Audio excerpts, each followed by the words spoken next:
If there's anybody in this room that's got a background, a foundation in gospel music, it's Duane Allen of the Oak Ridge Boys standing here next to me. The Oak Ridge Boys started out,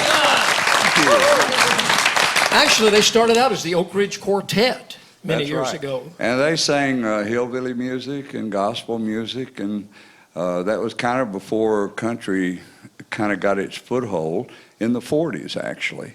They were called the Georgia Clodhoppers first. Really? And they were in bad need of a name change. So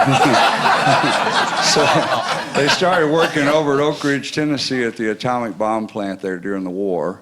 And they would bring them in on Saturdays and entertain the people. And so the people in the plant started calling their Oak Ridge Quartet. That's how the name started. And for a few years there, after the war ended, they moved to Nashville and joined the Grand Ole Opry on the Red Foley portion of the Grand Ole Opry. And they would perform on weekends like all the other Grand Ole Opry stars, and they would open their show as the Georgia Clodhoppers in overalls, and then they would go change clothes into suits and ties and then come out as the Oak Ridge Quartet and sing gospel music. So that group sang until the mid-50s, and they all got tired and they broke up and just went home. And for about 2 years, there wasn't anything by that name going. Then a bunch of young teenage guys decided they wanted to get the group back. So they got back together and called it the Oak Ridge Quartet, but there was some confusion because the older group was pretty popular.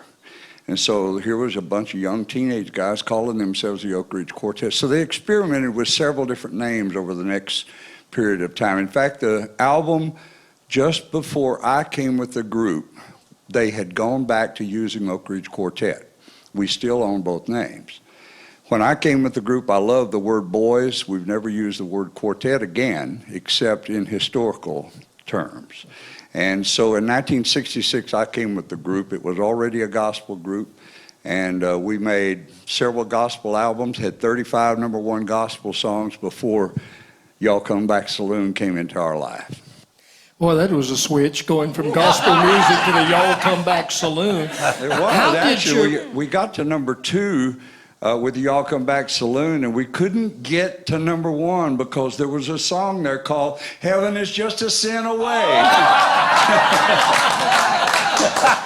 Oh, my goodness. How did the fans of the Oak Ridge Quartet and the gospel thing, how did they take it when all of a sudden their favorite guys are singing the Y'all Come Back Saloon?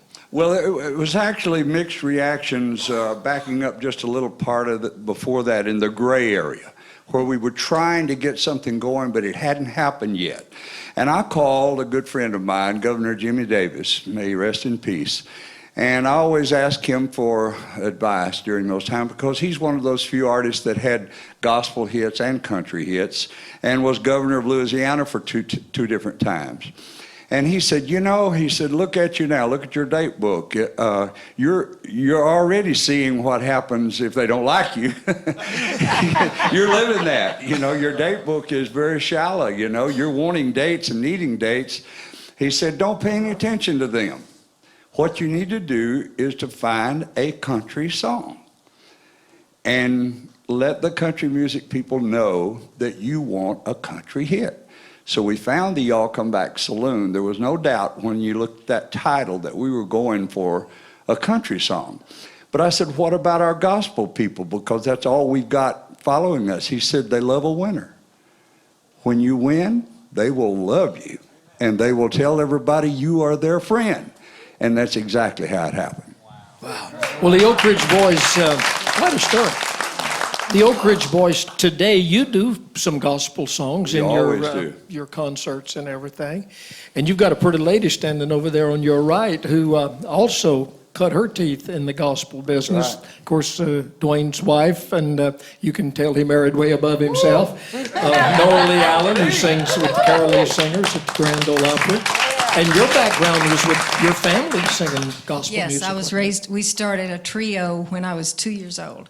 I could sing harmony.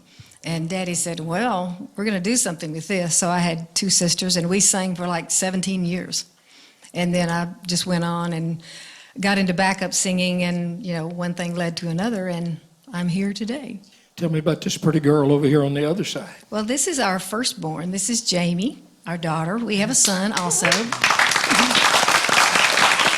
Now, have you gone through music in your life? Is that what you wanted to do as a career? Yes, sir. I have done a little bit of everything and did, sales positions, and have always had the music in our background. My husband is a musician as well and sings, and we have 4 children. So we actually sing together, and, we've kept it in the family, have a recording studio, and, always love to teach them harmonies too now, a lot Do of the you have a gospel. 2-year-old that can sing harmony like Mama can? No, but I have a 4-year-old that's starting to, so. That's amazing. Is it just born in you to be able to do that? I think it has to be a God thing, a lot of it. And then you learn as you go, you add to that. But I think God puts that in you. I really do. Well, do you sing together very often as a family? No. Well, I think what a treat this will be to have them here today. Do we have a name? Are you the Tennessee Clodhoppers? That'll be fine. Oh, okay. The Allen family? Bill Anderson Family Gospel Singers. Norah Lee and Duane and Jamie.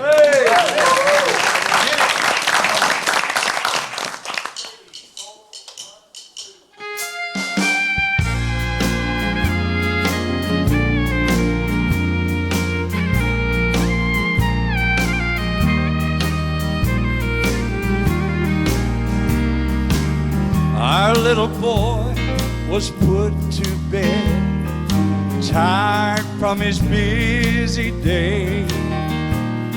I tucked him in and kissed his face and said it's time to pray.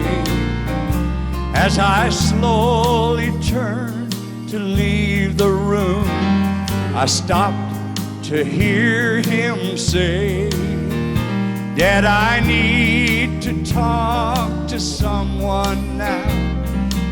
You must go away.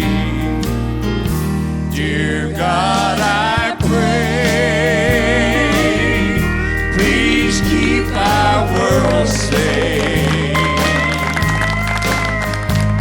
You must have loved us quite a lot to make us such a pretty place.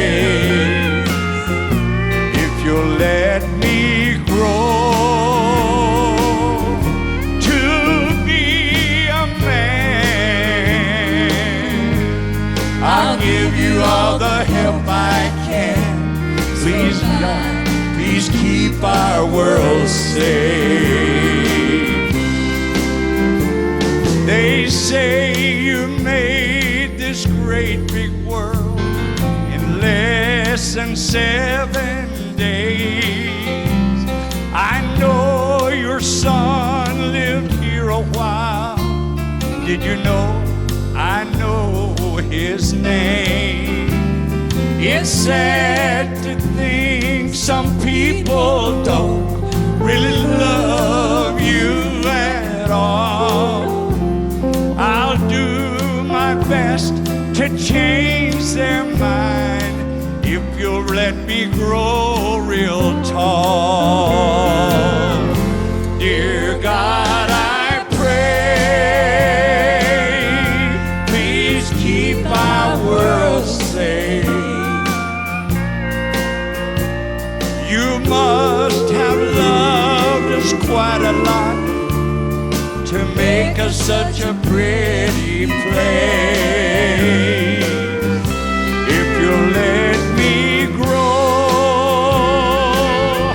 to be a man, I'll give you all the help I can.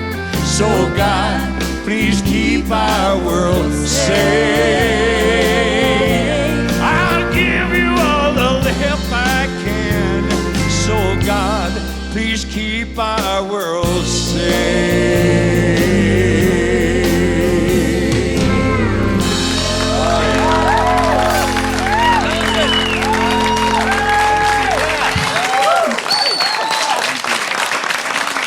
Norah Lee, Duane, and Jamie. That is terrific, guys. Thank you. Don't hold back, Duane. It makes me mad when you hold back. That's terrific. They've never really performed together. That is extra. Oak Ridge what? Oak Ridge girls. Yeah. Clodhoppers. They're terrific. You don't need them boys. George Hamilton IV, when we were talking earlier in our little gathering here about people wanting to grow up to be preachers and so forth, I thought of you, and I wondered because you have now you're doing shows where you go and do your testimony and do songs and concerts and things in churches and all. Did you ever early in your life consider wanting to go into the ministry or anything like that? I had the privilege of growing up in a Christian home. My daddy was a Sunday school superintendent in the little church in Winston-Salem, North Carolina, and we were in church every time the doors opened. And I felt a calling, in my heart when I was about 13 or 14. And I just kind of pushed it aside, because I wanted so much to be a country singer. My dream was to be on the Grand Ole Opry and come to Nashville. And but I felt a strong calling toward the ministry. And it's kind of ironic now at age 74 and after all these years in country music, I seem to be singing in churches more than anywhere else, and it gives me an opportunity to kind of share what I believe in song. I'm not a preacher by any means, but I do get the joy and the privilege of singing and sharing about my faith in story and song. I've been working on a project recently called A Tribute to Luke the Drifter, the other side of Hank Williams. And while I was researching all that and went down to Georgiana, Alabama, and I went to the little church where Hank's mother used to play the organ, Mount Olive West Baptist Church in Georgiana. And the first music that Hank ever heard was in that place. His mother, they called her Miss Lily, and she would play What a Friend We Have in Jesus and the Old Rugged Cross, and that was Hank's earliest musical influences. It might surprise some of the folks here in the room that when Hank Williams signed his first record contract, he signed it Hank Williams Gospel Singer. It's in the Hall of Fame. And the first songs that he wrote and recorded were gospel songs. When God Comes and Gathers His Jewels and Calling You. I went down to that little church a while back during the Hank Williams Memorial Celebration. They have it every year. And one of the old timers there, one of the deacons at Mount Olive West Baptist, told me that he remembers when Hank was about 5 or 6 years old, and he was sitting on the bench beside of his mother, and she was playing all the gospel hymns, and he had his short trousers on. He was just sitting there beside of her. And when it got kind of quiet in the church that day, he stood up like he wanted to say something.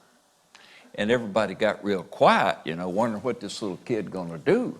And when it got real quiet, he said, I might not be the biggest one in here, but I'm probably the loudest. And he sang a Pentecostal gospel song. He's about 5 or 6 years old. And the deacon said the people were clapping their hands and stomping their feet. He said the roof almost came off the church. The deacon said the dirt daubers was a swarming in here. And he said, I turned around to my buddy on the pew beside him, and I said, that little kid's liable him out to something. He's liable him out to something. Well, he sure did. Jambalaya and a crawfish pie and a filet gumbo. And if you love me half as much as I love you. He had some big hits. But Hank wasn't perfect. He wasn't a perfect man. I guess he had his weaknesses. Don't we all? Yes, sir. I suppose if we were to use the politically correct language of today, we'd have to say Hank had a chemical dependency. I guarantee you, if Hank Williams was here this morning, he'd look us straight in the eye and say he had a drinking problem. A drinking problem.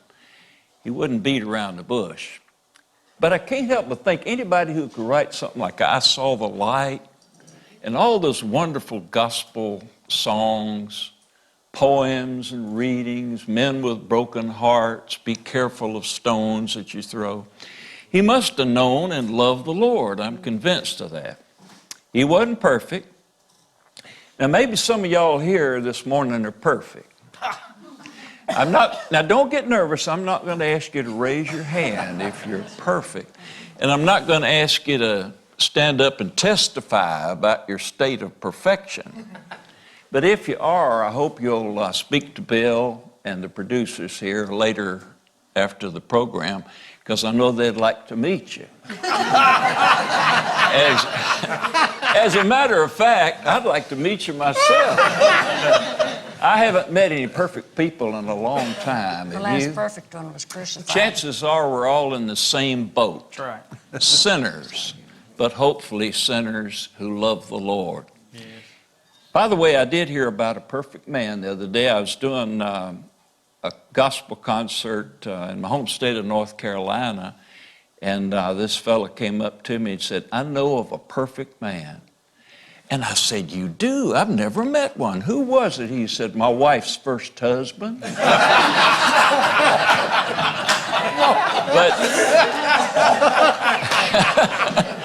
I can't help but think that Bill, if some of us who call ourselves Christians had spent more time loving Hank and counseling with him Amen. About his chemical dependency and helping him instead of just putting him down, he might still be writing songs like I Saw the Light and all them others. George, you missed your calling, buddy. You should have been a preacher. I